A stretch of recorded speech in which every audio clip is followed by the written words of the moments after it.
Hello, hello, hello, and welcome back to our Finding Better podcast. My name is John Suzuki, and I am your host. And I am joined today by someone who is near and dear to my heart because she talks about and has experienced lots of things in an area that is near and dear to my heart, and that is taking care of our loved ones when they are really, really sick. Dr. Delia Chiaramonte is an integrative palliative medicine physician, and she's a caregiver coach. And she's a founder of the Integrative Palliative Institute and the host of the Integrative Palliative podcast. Say all that 10 times real quick. Well done. Um, yeah, Dr. Delia is an adjunct professor at the University of Maryland. So she's big time, and she has published textbooks on integrative and palliative medicine. And she is the author of Coping Courageously, a heart-centered guide for navigating a loved one's illness without losing yourself. Dr. Delia, welcome to Finding Better. Thank you for joining me. Thank you so much for having me. Yeah, when you and I have spoken, what you do is so near and dear to my heart because I lost my mom to Alzheimer's. And, Yes. the things that you talk about are things that I wish I knew when I was going through it. And now, anybody who tells me that they're going through similar situations or experiences, I mean, I want to share everything that I know about it with them. I'll bet. So, talk a little bit about your background and what you do, but most importantly, why you do it. Sure. So I'm a physician. I started out as a family physician and Hmm. then transitioned my work to integrative medicine, which is really care of the whole person using all the tools that work, conventional Okay. medicine, but also complementary medicine. And then I found myself to my real passion, which is palliative medicine, which is the care of patients and families who are facing serious illness. Some people think it means end of life care, but that's a tiny part of palliative care. It really Okay. just means focused care on reducing suffering, physical suffering, emotional suffering, spiritual suffering in families that are facing serious illness. So So for if you me, put those two together, exactly, it's exactly. right. I mean, it is as easy as putting those two things together. It's a holistic approach to Yep. helping people who are suffering from serious illness. Exactly. And I'm so Okay. glad you brought that up. It's my assertion that all palliative care should be integrative palliative care.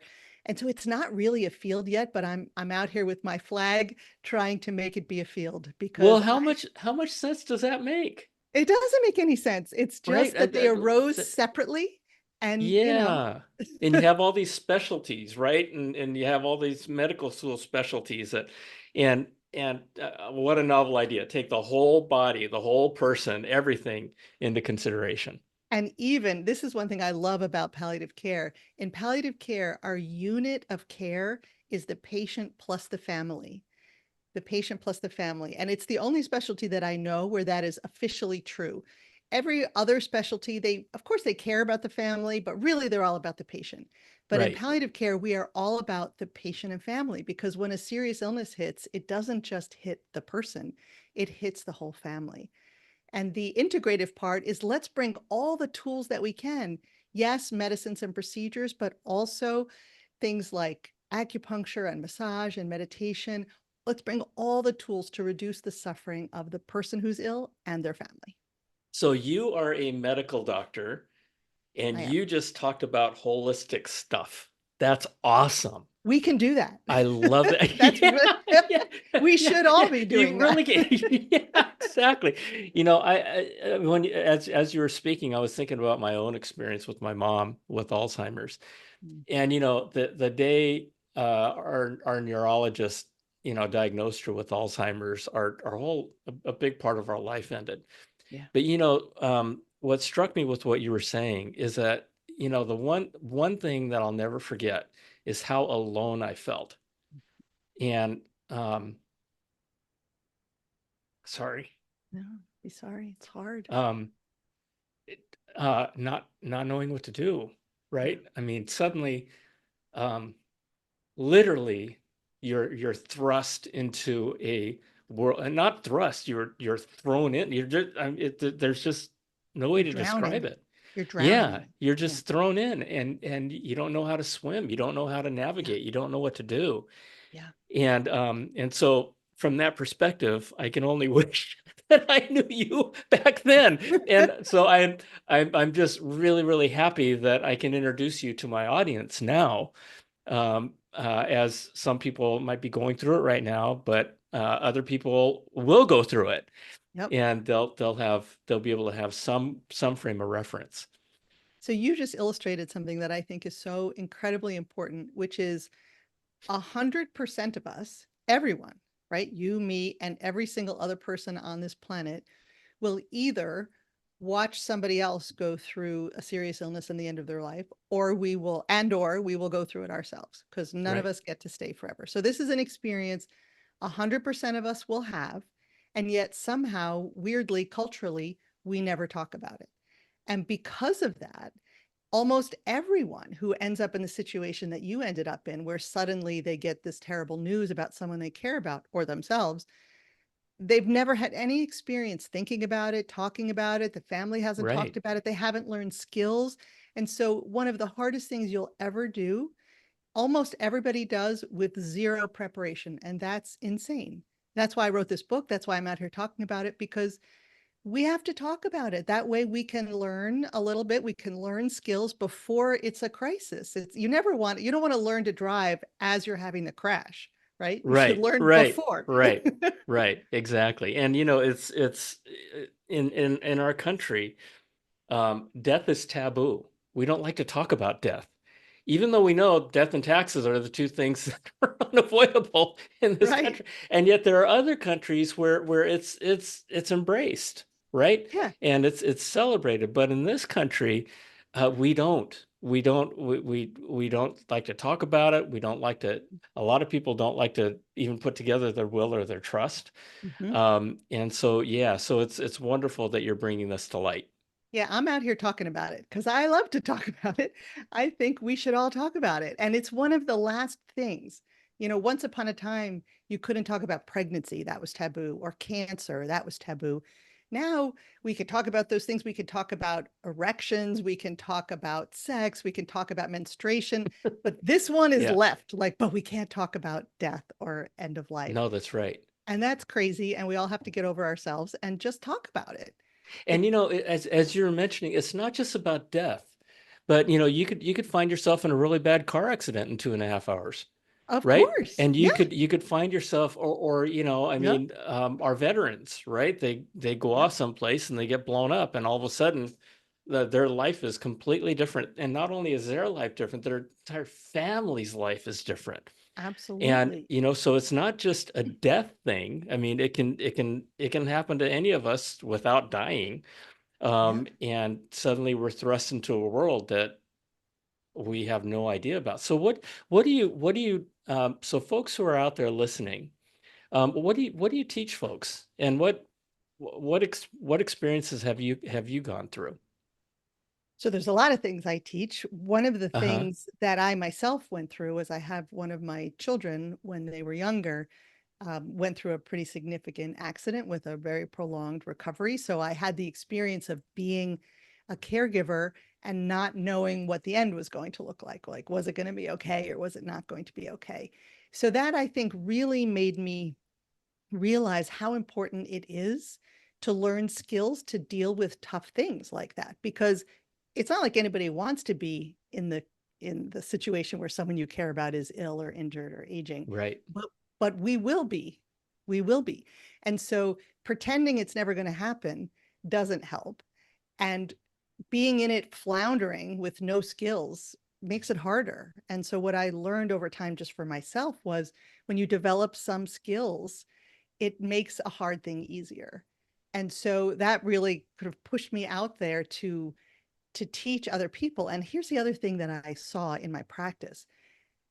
When I was an integrative palliative care doctor practicing in the hospital and in the outpatient clinic, some families, even though there was a tough diagnosis, they did okay. They got Hmm. closer together, they communicated, they shared their feelings with each other, they laughed together, they cried together. They did pretty well, even though there was a bad diagnosis in the family. Right. Other families, though, fell apart. and they shut down and they got mad at each other and they kind of all went to their separate corners. Same diagnosis, but those second families suffered so much more. Oh. And I really thought, wow, what are these guys, the ones who are suffering less, who are coping better? What are they doing? Mm-hmm. And there Mm-hmm. were some things that they were kind of consistently, those families were doing. And if I took those things and I taught them to the other families, would they do better? And they did. And so that's why I wrote my book. So what, so help me understand one or two of those things that those Sure. successful families were doing Yeah. that you taught the others. Yeah. So one of the things that the unsuccessful families were doing, and the successful families were doing the opposite. One of the things the unsuccessful families were doing is using toxic positivity, meaning somebody in the family would Oh, say, oh gosh, what if the chemo doesn't work? And then everybody in the family jumps on them. Don't say that. Don't say that. You have to have a positive attitude. We don't talk like that in this family.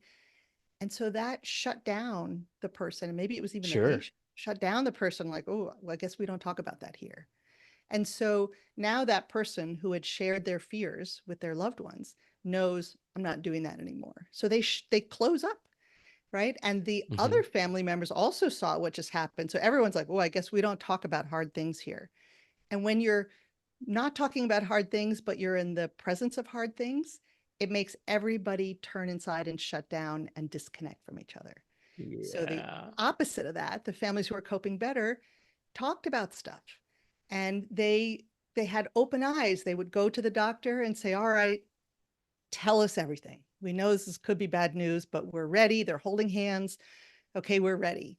And they heard the tough stuff and they asked their questions and they cried and they hugged and they went and played with the dog and then they went out to lunch and they looked at funny movies and they felt all the feelings together as opposed to shutting down all the feelings and being apart. That's why. Yeah, and what strikes me and what you just talked about is that it's not just the family, but what about the patient, Yeah. right? What about mom or Yes. dad? I mean, they Yeah. don't want to see the family all mad at each other and shutting down, right? I mean, Absolutely. these are precious moments. And what I And saw often, unfortunately, was it would be the patient themselves who would be more willing to say, hey, maybe I won't be here for next Christmas. And it's the rest of the family that would shut down the patient. And the reason that was so heartbreaking is because that's the actual person who is facing their mortality. right, right, Now they can't right. talk about it with the people they love. How sad Oh, is that, yeah, yeah, yeah. So as you're speaking to these families that are, you know, uh, separating, um, uh, do you sit down and bring them together, and or do you talk to them individually, or what is it that you how do you bring them together? Yeah, it's a great question. Um, it depends on the family, of course. Sometimes Yeah, I could have everybody together and offer, hey, what if we went around the room and no judgment of anybody else and just said kind of everybody says sort of where they are with this situation. Sometimes that would work. Sometimes not. Sometimes yeah, I would have the family leave and talk to the patient themselves and see what they wanted. And then with with their permission, taking that information, I would go to the family. That would often be more successful. So the patient often would say, look, yeah, yeah, I understand what's happening here.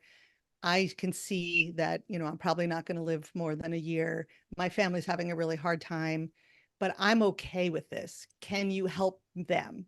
And so yeah, then with that person's permission, I would meet with the family and say, this is what your loved one wants to communicate with you.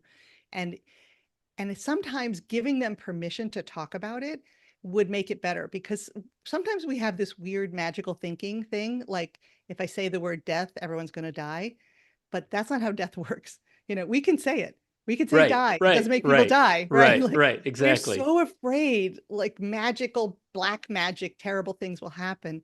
And sometimes just saying, hey, I'm not saying you do this, but some people actually feel uncomfortable using these words, thinking some terrible thing will happen if they use the words, but truly it doesn't. And sharing with them, sometimes just by talking about it, it takes away some of the heaviness. Hmm. And Can we Mm-hmm. try? Can we try just in this little space? Your loved one's in the other room. Can we try to talk about it? And sometimes they could do that. And then I would use on occasion an image which I really like, which is this. This is all about fear, right? We're afraid to talk about these Mm-hmm. things. So imagine that fear is outside your door and you're trying so hard to keep him out because you just can't bear, you're terrified, you can't bear him coming in.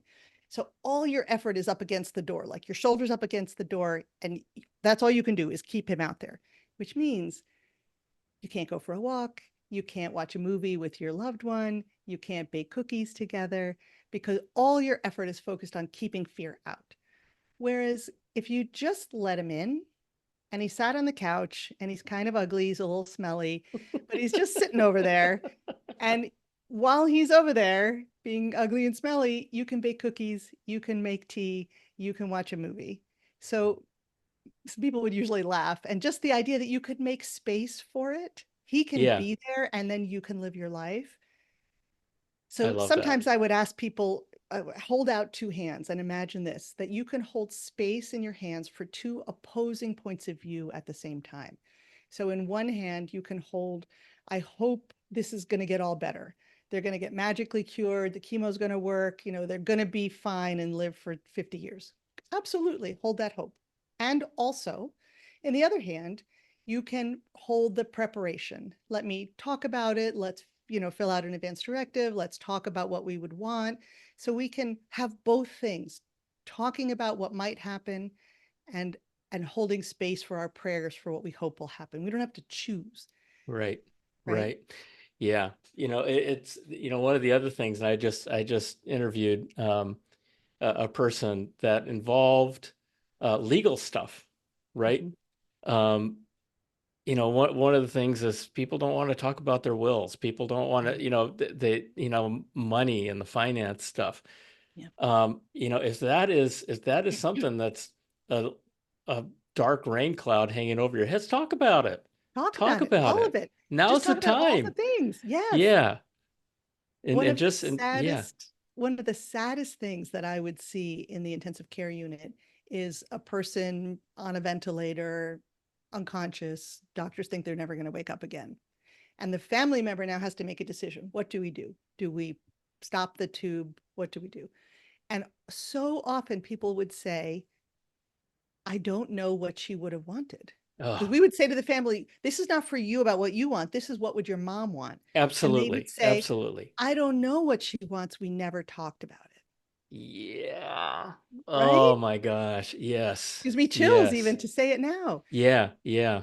And that I'm sure that happens every day, All the all time. the It happened time. all Yeah. the time. And it's completely unnecessary Yeah. because we can all be talking about this now. My young adult children have advanced directives. One of them was in college recently and went to a medical ethics course that was one of those huge lecture classes with hundreds of people. And the professor said, raise your hand if you have an advanced directive. And she was literally the only person in the entire room of hundreds of Wow. kids who had one. But young people drive, they get in car crashes, right? Yeah, They absolutely. dive into water that's too shallow. Stuff Yeah. happens. Yeah. So we No, should just that's be right. having all these conversations, not just when your parents are 90, but all the time forever. We just should be Yeah. having these conversations. Who are you? What's important to you? So for me, for example, what's really important to me is connecting with people. So if I at some point am unconscious and the doctors think I will never wake up again and I could live longer, but it would be unconscious in a nursing home, I don't want to live like that because Right. who I am is connecting with people. Right. Now, other people feel like I want every single breath on this earth that I can get, no matter what it looks like. Great. So that person's different than me. Their decision should be different than mine. But if you're our family member and we never told you that, how could you possibly make a good Exactly. decision for us? Right. Exactly. Yeah. Well, as you were talking, what's flashing through my mind are all the members of my family, right? Yeah. And we really, we talk about it, but I'll joke around, hey, mom and dad, what do you want to have happen to you when you die? And I always tell them, just stick me in a jar and put me on your bookshelf in your living room. And but we really do need to have those open conversations. And Yep. And I can imagine, because I haven't done this, but I can imagine it's just going to bring us closer, big Yes, time, big time. absolutely. Because it's a Yeah. personal conversation and that breeds connection, You right? We know don't what have to what's be scared. what's amazing about this conversation so far is that we haven't talked about medicine. We haven't talked about techniques. We've talked about love. Yeah, well, that's what it It's all is. and yeah, and my the my broader the reason why we're here is it's all about love. It's Yeah, all about love. And I for totally us agree. to start this conversation about with love, it's wonderful. It's wonderful. I So agree. I'd like to shift the conversation to the patient. Sure. Okay. So and what in my situation where mom has Alzheimer's, now Mhm. what do I do? Okay. So I did bring my sister together with me. Oh, good. We did have the Good. conversation and we talked about, but from the standpoint of my mother's care, Yeah. right? I had our neurologist, and she had a really good doctor, but we never really talked about the holistic, palliative Mm, kinds of stuff that you specialize in. yeah. So what would be, I come to you and I say, Dr. Delia, my mom has Alzheimer's. What do I do? What do you say? Yeah. So the first thing is how severe is her Alzheimer's? Because Alzheimer's is a long process, often Right, eight, right. 10 years or so. So if she's earlier in the process and she can still communicate what she wants, probably number one, two, and three thing is to talk to her about what she wants, given what she has and what's going to happen to her in the future. Yes, Because you really want her to make her own decisions if she can. And people can right. make decisions long after a diagnosis. So just because you have Sure. Alzheimer's doesn't mean you can't Right, say, I would or wouldn't want to be, unconscious in a nursing home, or I would or right, wouldn't want to have intubation. They can understand that still. So that's number one thing, is talk with her about what she would want going forward. And that's not just about an advanced directive, but also, hey, mom, here's what this disease looks like, which you can, information you would get from the neurologist or a geriatrician, or ideally going to a neuropsychologist who specializes in Alzheimer's would be great because they can help with these discussions. But the basic idea of what happens in Alzheimer's, which is so hard for the patient and the family, is that the decline just continues. right, So nothing right. gets better, but things continue to be lost. Every And day is the that's best day of her life. right. So that's Yeah. psychologically hard, but I think it's important to talk about it up front, because Hmm. otherwise, family members of people with Alzheimer's grieve over and over and over again. Like, but last month she could do that and now it's worse. Right. And they'll Exactly. keep Yeah. saying We're that for just 10 we're years just yeah, because that is suffering every day. literally what happens. So Yeah. preparing oneself for that.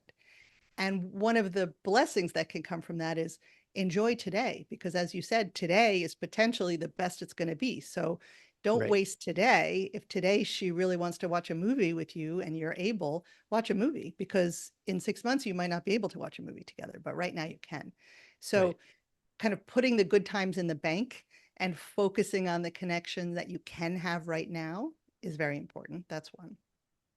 Life review, if they're still able to do that, is so important for the patient themselves and also for the family. And that means, tell me your stories. Before I was here, Yeah. when you were young, show me Yeah. pictures when you were young. Let's look at newspaper clippings of when you were young. And then once you were here, let's talk about my childhood. What do you remember when I was first born? What do you remember when I was little? Here's what I remember when I got a little older. Oh my gosh, remember that time when that thing happened? That was so funny. Or you were so tough about that. But you know what I learned? I learned this thing. So I'm me in this way because of you. So that review of someone's life is a really important task. And You one of know, the I brutal things about Alzheimer's is you got to do it early. yeah, that's right. That's right. I'm grateful that I did do that with my mom, Fantastic. and we did spend time together. I regret. that I didn't do that with my dad. Mm. And my dad, World War II dad, former military guy, he couldn't stand me. I couldn't stand him. But in the final Mm. analysis, we loved each other dearly, but Sure. we just didn't show it. Yeah. And so if I were to have to do that all over again, I would sit his ass down and I would grab him by the shoulders and I'd say, Dad, I love you. Yeah. Tell me your story. Tell Tell me me the all the story. things that you didn't tell me before. Yeah. And because I lost it. I Uh, lost it and it's gone yeah. forever. I'm so So sorry. that would be some. So to your point, Yeah. hopefully somebody out there might take that to heart. Yeah. And even if you have a bad relationship, get with the man. And dads and moms are different, Yeah. at least generally. Um, But so now that's wonderful. one thing that's so important, I think, about what you said is you can also think outside the box. Like your dad probably wasn't a talker. He maybe wasn't, he was never going to say I love you, probably, but Right, right. he might watch a World War II movie with you, right? Like you That's right. could That's say, right. if you're like, tell me those important stories and your feelings, he might be like, "Ah, shut up." But if you said, hey, where were you in World War II? Hey, Oh there's a my movie about gosh. that. Could we watch it? That you never know. He might throw out a couple little things. And even if he didn't, he's experiencing it and you're experiencing it together. That counts too. It doesn't always have to be words. Oh, if only, if only. I never did that Yeah. with him, but I wrote a book on that thing right there on Yeah. World War II, Yeah. and he was a World War II veteran, and I mean, who knows what a great idea, what a great idea that I'm just sitting here going, I wish I did that. Yeah. But again, for the people who are listening that do still have their parents and they can do something like that. Yeah. Because I'll tell you, I know that if I watched World War II movies with my dad, we would have talked. Yeah. And he would have told me stuff, and he would have said, "Yeah, you know what? That thing right there, that's bullshit. That didn't happen." Exactly. Right? When I was You know, there, and yeah, this is what yeah, yeah. happened. This is what Yeah. really happened. And Yeah. yeah, yeah. So that's wonderful. That is one. It's all about love, isn't it? Yes, it is. And yes, that didn't happen with your dad, but there may be other people in your life. It may be you as the one who's passing at some point, and maybe other people in your life. You might want to say, "Hey, can we watch a movie about this thing that was part of my life?" Or maybe a friend is going through that with their family member, and you're going to share it with them. But I think one thing you Yeah. said is really kind of the crux of, as a family member, how should I think about this? Try to avoid regret. So regret sucks. It's really hard. And that's one of the reasons to talk about the things, because if you don't talk about the things, you may regret that later. And so when thinking about, well, I'll just pretend it's not happening and then la, la, la, la, la, you may later regret, gosh, why didn't we watch the movie?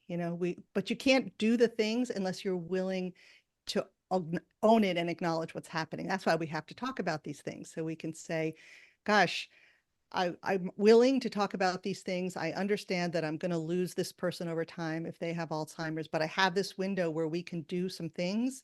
I don't want to lose it. I don't want to regret later that I didn't do it. So let's do the things. Let's watch the movies. Let's look at the pictures. Let's talk about the things. Let's go on a trip, whatever it is that you would want to have done Yeah. going forward, looking back. I know I'm gonna butcher this, but it reminds me of a saying that says, uh, people regret more the things they didn't do than the things they did. Correct. And that's so true, right? Yep. And when it 100%. comes to what you and I are talking about, um, boy, here I was expecting to have a complex conversation about the human anatomy and how to No, use this is more acupuncture important. to, right? But it really is a spiritual part of it. It Yeah, it really is. is the personal part of it Yeah. that carries us through. And I can Yeah. feel it. Yeah. I can literally feel it to the core of my being, Yeah. based on what I experienced. Yeah. We're So all just walking each other home. Nobody gets out of this without going through the end. And so there's no doctor who doesn't die. There's no magic pill that makes anybody not get sick. we're all just doing our best, and doctors know some things and other practitioners know some things, but the truth is we're all just human beings trying to do our best.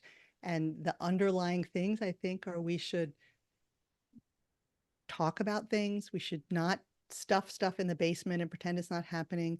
We should share our real authentic selves with other people, whoever that is. And we should try to live in the moment the best we can. And we should try to live our life in a way that we're not going to regret it too much later, what we did. Totally. Totally. We're all just walking each other home. I love that. I love that. That kind of sums it up, doesn't it? That's it. Yeah, we're done. Wow. Wow. This has been amazing. This has been amazing. And you have touched my heart and you have given me ideas of things that I can make better for the future, uh, Welcome. having learned from the past and learned from you. Yeah, So, um, how do people reach you? How do people come to you? Where you have a podcast, you have your book, I you do. have a website. Yeah, So my book, which I really recommend for anybody who has an aging parent or someone who's ill or someone who could be ill. You know, my father right now is not ill, but he's in his late 80s, so that's still would be appropriate for me because we all know what's eventually going to happen. And also for clinicians, because a lot of what's in there are the things that I would counsel my patients that I did not learn in medical school, but I learned along the way. So if you're a heart-centered clinician, it's also a book that can help you be a better doctor, nurse practitioner, etc. So it's called Coping Courageously: A Heart-Centered Guide for Navigating a Loved One's Illness Without Losing Yourself, available on Amazon, but also my website, copingcourageously.com. And my perfect. podcast, which is focused towards clinicians, but I have a lot of clinicians that, non-clinicians that also listen, so everybody's welcome, is the Integrative Palliative Podcast. And there are a lot of things in there about how to care for someone who's ill, how to care for yourself when you're caring for someone who's ill, whether you're a clinician or you're a family member. So please come. And anybody is welcome to reach out to me through the website. I feel like we're all, like I said, we're all just kind of helping each other with this crazy, challenging existential life that we're living. And if I can be of service, I'm happy to do that. Wonderful. Wonderful. Copingcourageously.com. Yep. Yep. I love that. I love that. Folks, listen, this is going to apply to all of us at some point in Yeah. time. As Dr. Delia said, 100% of us are going to go through this. Yep. And so, Dr. Delia, thank you again so, so much. Folks, pick up her book or rewind this episode. Share this episode. Share this with other people, folks who are going through it right now. It really is all about love. And with that, with this, Dr. Delia, I love you. God bless you. Thank Thank you. you for all the work that you're doing and everything that you're doing to make people's lives better, right? And to all of you out there, I love you. God bless you. And we'll see you next time. Thanks again. Bye.